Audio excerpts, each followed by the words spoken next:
What a time to be childless, am I right? Anyways.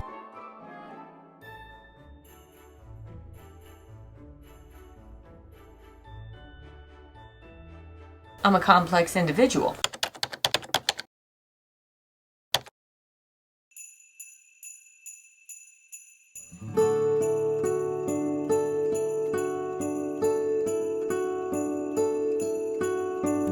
How am I gonna be taking myself to a movie and I'm already late? Well, hello, I'm Erica. I am Odd. I just thrifted this sweater. I'll give you a full outfit of the day. I am going to see Smile 2. I do still actually have time because I always forget with this theater, so actually it's a good thing I'm running late. With this theater, I pre-bought my tickets because everywhere now you kind of have to pre-buy your tickets, but I remembered that they always have like 30 minutes of credits. I'm going to see Smile 2 and I'm very excited. As we know, I love Kyle Gellner. He plays like Colin Gray in Jennifer's Body. That was the first movie I ever saw him in, which, as we know, brooding men, jet black hair, my cup of tea. Whenever I say to people, they're like, describe your type. I'm like, Kyle Gellner is Colin Gray. That's my type. Just cute little punk, emo, adorable cutie pie. But ever since that movie, I've had just an obsession with Kyle Gellner. I've seen every movie he's been in, all of his shows, and he's just super talented, and I think he's a really underrated actor. Like, we really, as a society, and Hollywood as a whole, really overlooked Matthew Lillard, and now they're doing the same thing to Kyle Gellner, I feel, and we need to start acknowledging them both for not only the icons, but the horror icons that they are. One of his most recent movies, not one of his most recent movies, but one of his movies that's gotten the most attention, kind of out of nowhere, is Dinner in America, and I highly recommend you watch it if you haven't seen it. It is definitely I think it's rated PG-13, but it's definitely like a mature movie, and it deals with a lot of like mature subjects. It might be rated R, actually. I've never looked it up because I'm 29, so I don't have to look up things like that anymore. But he does really well in it, and I really like the message of the entire movie and like their little punk rock comedy love story. And it was a film, I guess, that came out in 2020, and the Panorama just kind of like buried it, and I don't think it got the proper appreciation that it deserves.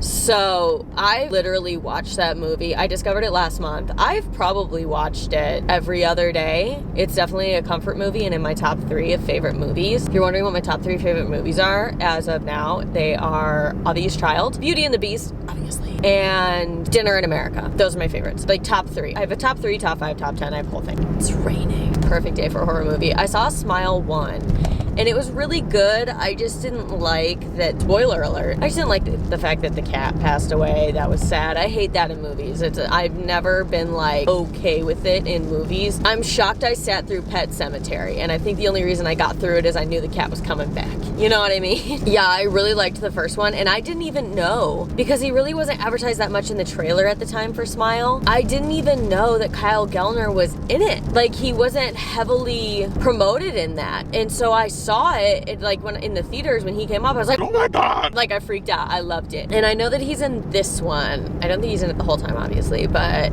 I'm really excited for it. It looks so good. And then afterwards we're gonna do a little Target run because they got their Christmas stuff out, and there's a book I want to get, and yeah, let's go see this movie. I'm excited.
Okay, so I just got out of Target. That was a lot of children. Forgot it's a weekend. What a time to be childless, am I right? Anyways, went to Target. I'm sure you saw me pick up a bunch of stuff, put a lot of it back because I got to the book section and it was buy two, get one free. So I was like, okay. I really wanted to pick up, first book I got was Home is Where the Bodies Are. I read this on my Kindle. I loved it. It was a 5 stars, so it goes in the library. I get a physical copy, right? We know. But they also had the Pumpkin Spice Cafe, which I read last year and I really loved. I just couldn't find a physical copy. And I was like, okay, if I see 2 books that I have been trying to find the physical copies of, I will get a third because it's free, so it makes sense. I am such a budgeter, and you guys know that I'm like frugal and I don't like to pay full price for something. So I'm like, okay, if I can get 2 things that are already on sale and then get another one for free, that's a good deal to me. So the book that I ended up getting for free was Butcher and Blackbird. I've never read this. I've heard really good things about Butcher and Blackbird.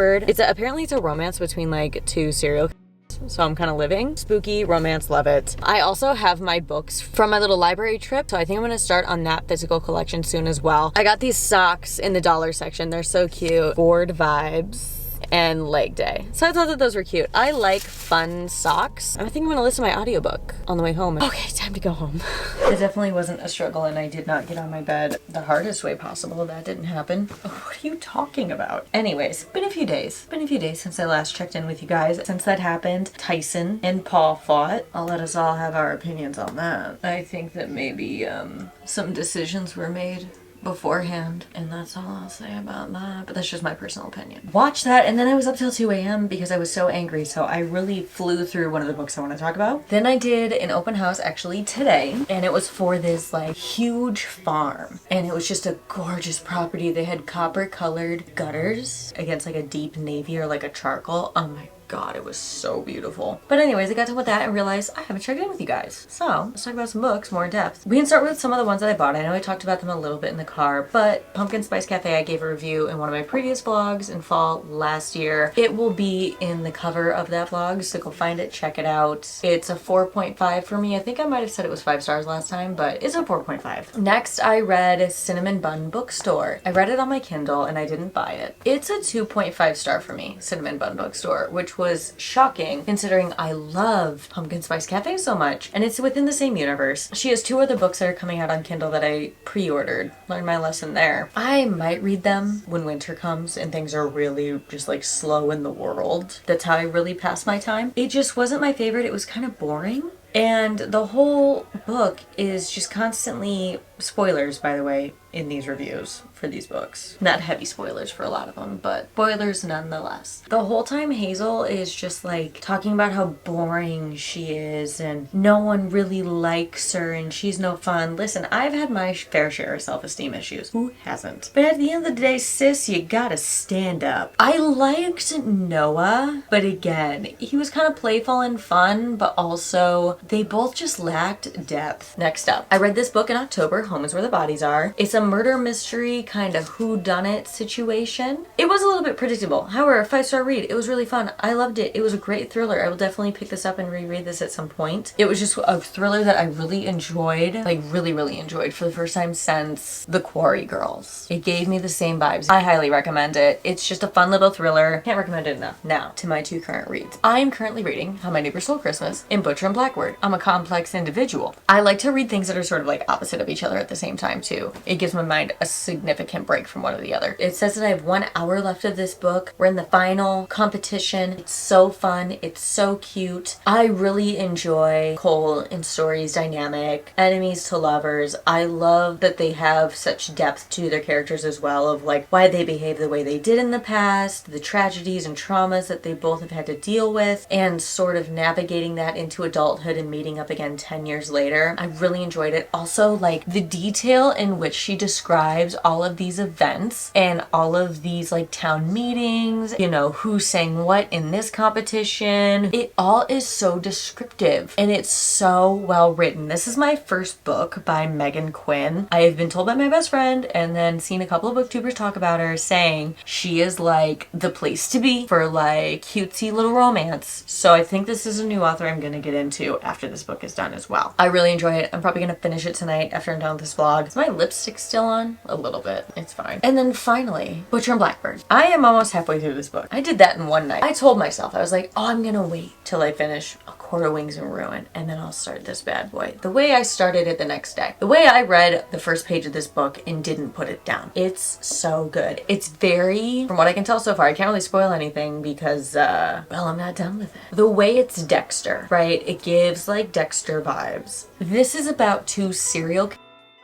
who go around unaliving other really bad serial. I know that this has a follow-up book of Leather and Lark. I will be buying it. And then I know that Siphon and Sparrow, that comes out in like February. So I'm starting this series just in time. That is my reading wrap-up so far. I hope that you guys enjoyed it. I think that's all the books I read in October. It's a busy month for me. There's a lot that emotionally went down, but nevertheless we persevere. The terrors persist, but so do I. But with that being said, I hope that you guys enjoyed this vlog. Please be sure to like and subscribe, and I'll see you guys in the next video. Bye guys.